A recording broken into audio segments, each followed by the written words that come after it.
Ei pessoal, vamos ler hoje o capítulo 9, o jejum inclui a língua. Eis que jejuais para contendas e rixas e para ferir descompunho iníquo. Jejuando assim, como hoje, não se fará ouvir a vossa voz no alto. Isaías 58:4. Isaías 58 é uma porção poderosa da palavra que nos ensina o que Deus considera o verdadeiro jejum. Sugiro que você leia o capítulo inteiro neste ponto, antes de continuar a leitura.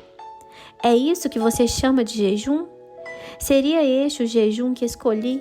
Que o homem um dia aflige a sua alma, incline a sua cabeça como junco e estenda debaixo de si pano de saco e cinza? Chamarias tu a isto jejum e dia aceitável ao Senhor? Isaías 58:5. A cena que encontramos aqui é uma troca entre os israelitas e Deus. O povo estava jejuando e sentia que Deus nem notava. Ele disse que estava jejuando com a motivação errada e que havia coisas que precisavam ser tratadas.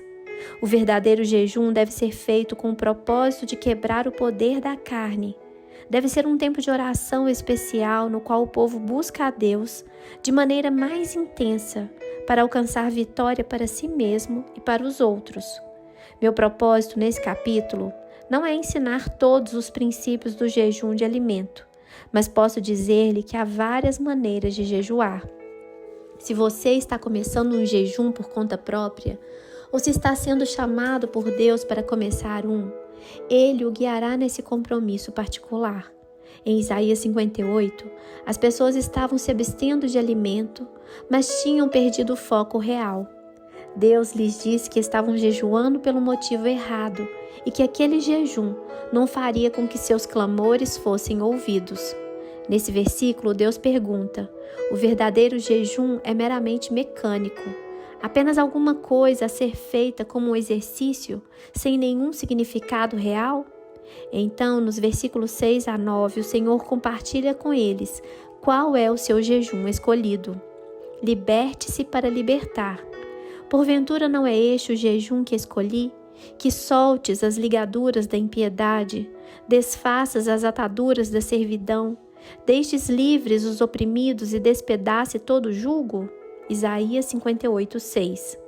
Creio que isso significa que devemos não só libertar uns aos outros, como também não devemos ficar passivos e nos permitir permanecer atados. Jesus disse: se o Filho vos libertar, verdadeiramente sereis livres. João 8:36. Creio que devemos cooperar com o Espírito de Deus para quebrar o jugo em nossa vida e na vida daqueles que estão ao nosso redor. Para poder libertar os outros, devemos primeiro nos libertar. Jejuar para compartilhar. Porventura não é também que repartas o teu pão com o faminto e recolhas em casa os pobres desabrigados? E se vires o nu, o cubras e não te escondas do teu semelhante? Isaías 58:7. Algumas pessoas se envolvem tanto no ministério que se esquecem da própria família e de seus parentes. Nesse versículo, o Senhor deixa claro que não devemos negligenciar um lado para atender o outro. Aqui, o Senhor nos diz que não somente devemos ir ao encontro das necessidades daqueles que estão ao nosso redor no mundo, o pobre e o nu, mas também devemos ir ao encontro das necessidades de nossos semelhantes, nossa própria família e parentes. Tenho uma tia viúva a quem ministro frequentemente. Eu achava que era ocupada demais para esse tipo de coisa, mas o Senhor me mostrou que ela é minha semelhante e que é minha responsabilidade ministrar as necessidades dela, tanto quanto as necessidades dos outros. Se eu ignorar essa responsabilidade, posso ter parte da unção de Deus tirada da minha vida. Não basta apenas ser chamado, não basta apenas orar, não basta apenas ler a palavra de Deus. Devemos fazer o que a palavra diz, e ela diz que devemos alimentar os pobres, vestir o nu e não nos esconder do nosso semelhante. Depois de fazer tudo isso, então o versículo 8 funcionará para nós. Receber graça requer dar graça. Então romperá a tua luz como a alva, a tua cura brotará sem detença, A tua justiça irá adiante de ti, e a glória do Senhor será a tua retaguarda. Isaías 58:8. Tenho estudado bastante o capítulo 58 de Isaías, porque há algumas promessas bem definidas nele, mas também há algumas exigências muito claras. Uma depende da outra. Agradeço a Deus por sua graça. Sou grata por não ter de tentar fazer tudo sozinha. Sou grata por Ele me dar a graça para cumprir o que for que Ele me peça para fazer. Dessa forma, Deus recebe o crédito e a glória, não eu. Isso não significa que eu não tenha nada para fazer, que possa apenas me sentar numa cadeira e esperar que o Senhor faça tudo. Não, eu tenho de cooperar com a graça de Deus, e você também. Neste capítulo há muitas promessas de paz e prosperidade para nós, como povo de Deus, mas elas dependem do cumprimento de certas coisas, como vemos nesse versículo. Não julgue, não despreze e vigie sua língua.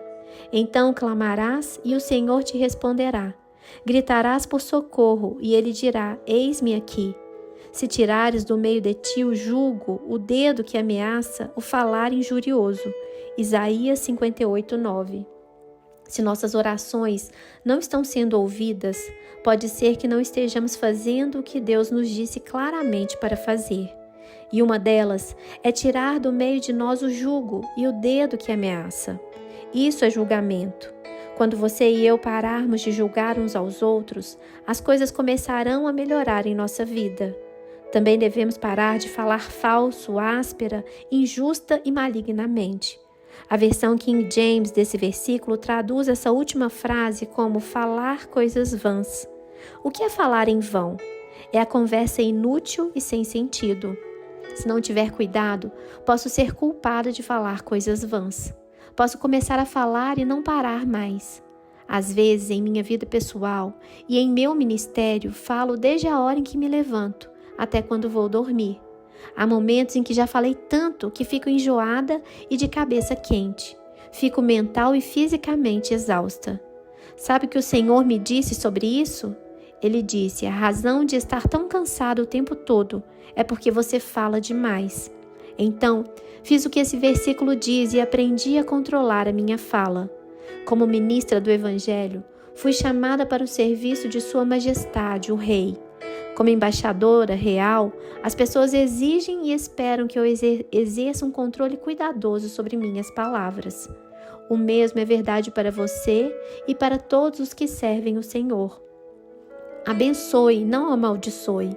Se abrires a tua alma ao faminto e fartares a alma aflita, então a tua luz nascerá nas trevas e a tua escuridão será como meio-dia. O Senhor te guiará continuamente, fartará a tua alma até em lugares áridos e fortificará os teus ossos. Serás como um jardim regado e como um manancial cujas águas jamais faltam. Os teus filhos edificarão as antigas ruínas. Levantarás os fundamentos de muitas gerações e serás chamado reparador de brechas e restaurador de veredas para que o país se torne habitável. Isaías 58, de 10 a 12. Que promessas maravilhosas! Quando é que você e eu podemos esperar que todas essas bênçãos do Senhor venham sobre nós e nos cubram? Quando pararmos de julgar uns aos outros e abandonarmos toda forma de expressão inútil, falsa, áspera, injusta e má. Devemos parar de esperar que Deus derrame suas bênçãos sobre nós, enquanto derramamos maldições sobre os outros. Não vale a pena? Se desviares o pé de profanar o sábado e de cuidar dos teus próprios interesses no meu dia santo, se chamares ao sábado deleitoso e santo dia do Senhor, digno de honra, e o honrares não seguindo os teus caminhos, não pretendendo fazer a tua própria vontade, nem falando palavras vãs, então te deleitarás no Senhor. Eu te farei cavalgar sobre os altos da terra e te sustentarei com a herança de Jacó, teu pai, porque a boca do Senhor o disse. Isaías 58, versículos 13 e 14. Basicamente, o que o Senhor está dizendo nessa passagem é: se você realmente quer desfrutar as minhas bênçãos, não fique por aí fazendo suas próprias coisas. Ao contrário, descubra o que quero que você faça e então faça. Não busque o seu próprio prazer, mas busque em primeiro lugar a minha vontade. Não fale suas próprias palavras vãs, mas fale minhas palavras poderosas, porque elas não voltarão vazias, sem produzir nenhum efeito. Isaías 55:11. Se realmente queremos as bênçãos do Senhor, não podemos continuar dizendo que queremos a qualquer hora que quisermos. Temos de usar a língua para bendizer a Deus, aos outros e a nós mesmos. Temos de levar as bênçãos de Deus à nossa igreja, à nossa casa, ao nosso trabalho, à nossa sociedade. Precisamos tanto pregar às pessoas quanto viver dignamente diante delas. Não devemos exalar mau cheiro, mas exalar um aroma suave e agradável aos outros e a Deus. O Senhor me disse: não cheire mal, exale o bom perfume, exale o fruto do Espírito, que é bondade, benignidade, amor, alegria, paz e todos os outros frutos. Enquanto vivemos, há um aroma que exala de nós. Embora não sintamos o cheiro, o Senhor sente. Ele tem um nariz muito sensível. Quando oro, não quero que minhas orações exalem mau cheiro nas narinas do Senhor por causa das palavras que tenho pronunciado fora do meu momento de oração.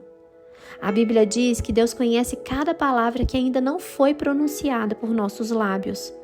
Ainda a palavra não me chegou à língua, e tu, Senhor, já a conheces toda. Salmo 139:4. Ele sabe não somente o que dissemos ontem e o que estamos dizendo hoje, mas também o que vamos dizer amanhã, até mesmo o que estamos pensando. É por isso que nossas orações precisam ser a do salmista. As palavras dos meus lábios e o meditar do meu coração sejam agradáveis na tua presença, Senhor, rocha minha e redentor meu. Salmos 19, versículo 14. Que Deus abençoe você. Até o próximo capítulo.